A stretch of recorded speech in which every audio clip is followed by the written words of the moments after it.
Okay, so now I'm going to walk you guys through how to set up a Coinbase account and make a Bitcoin transfer. First of all, you're going to go to coinbase.com and click on Get Started. Enter in your first and last name, your email address, and choose a password. Check that little box and click Create an Account.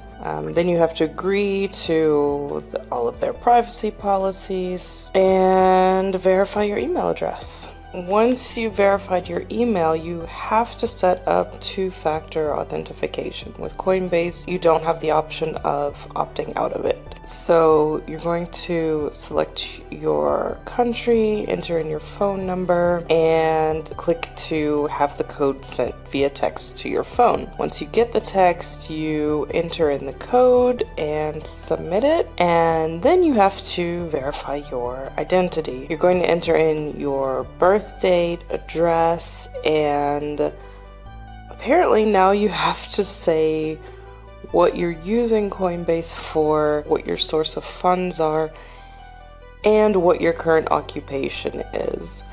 I'm honestly not sure what difference it makes, if any at all, so I kind of just selected whatever felt like the closest fit, even though none of them really seemed like an exact match. So then you're going to click continue, and to finish verifying your identity, you have to upload a form of government issued ID, which means either a passport, driver's license, or photo ID. Once you choose which type of ID you want to upload, you have the option of uploading via webcam, a mobile camera, or uploading a file from your device. So then you upload and submit the image. So they say verification often occurs within hours, but may take longer. So I was ready to call it a night at this point, but I actually got the verification email about 45 minutes later, I think. Then I was able to sign in. You do your two-factor verification again with your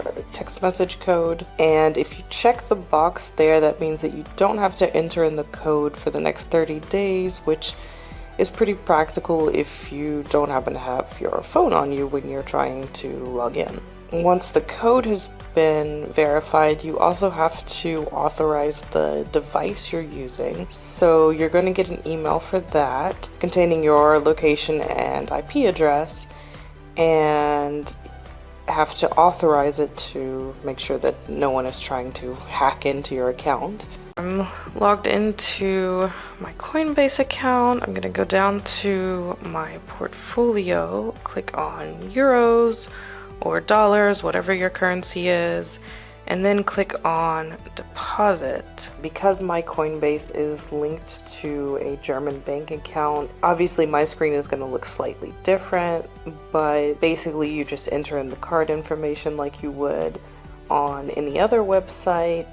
Enter in the amount you want to transfer. This particular provider expects 450 US dollars. So I'm going to go and check what the current conversion is. 450 US dollars equals, in euros, currently 408. So I'm gonna go back over to Coinbase and I'm gonna put 410 just to be safe, add a little bit extra. You see here, if I do the instant transfer, it's gonna charge a processing fee of $6.35. So to save that extra money, I'm going to do a normal bank transfer. So I'm gonna enter in the name of my bank, my name, and how much I want to transfer. Still gonna do 410. You can change the currency and choose to pay in US dollars, so then you don't actually have to do the conversion yourself.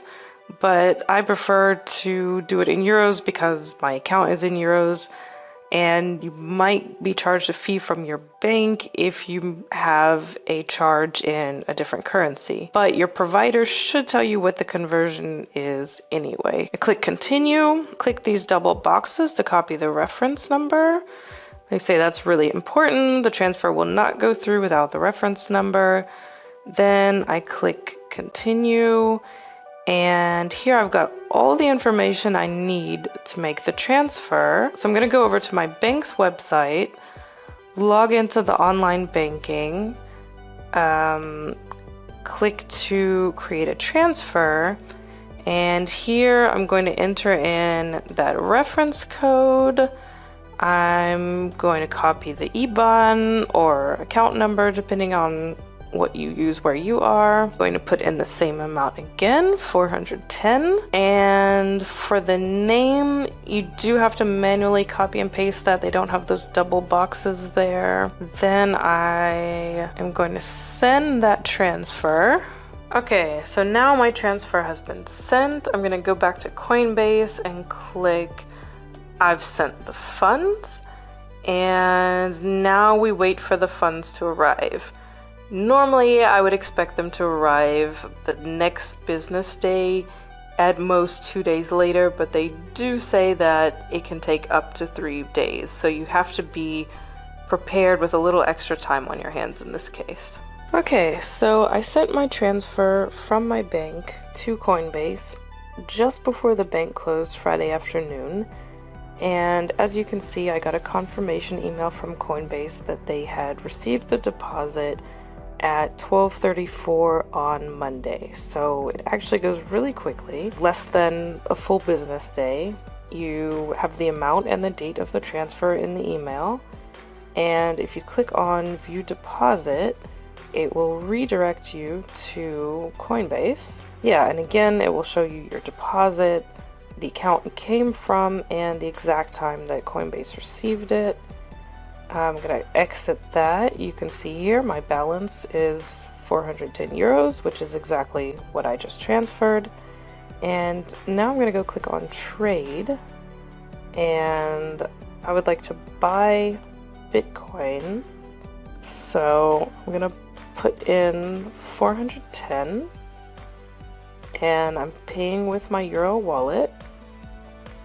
Go to preview buy. And here it shows me at the top exactly how much I would be getting in Bitcoin. I'm paying with my Euro wallet again, or you would be paying with euros, dollars, pounds, whatever currency you use. This, because Coinbase is charging a fee of 6.02 euros, I'm actually only going to be getting 403.98 euros worth of Bitcoin. If I had done the instant transfer from my bank to Coinbase, I would have paid a €6 fee for that, and then I would have had to pay this second €6 fee to convert from euro to Bitcoin. By doing the slower transfer, I avoided paying that €6 fee entirely, only paid the fee to convert from euros to Bitcoin. So in the end, it cost me 1 business day more, but I paid 50%. I click buy now. Here you see Bitcoin was successfully purchased. I can click on view transaction and it'll show here that I bought Bitcoin using my Euro wallet. Just moments later, I get a confirmation email from Coinbase saying that my Bitcoin is now available and all of the details of that transaction again. So right here it's saying that my Bitcoin balance is 0, but if I refresh that page, now you can see I have 402 euros and 91 cents in Bitcoin.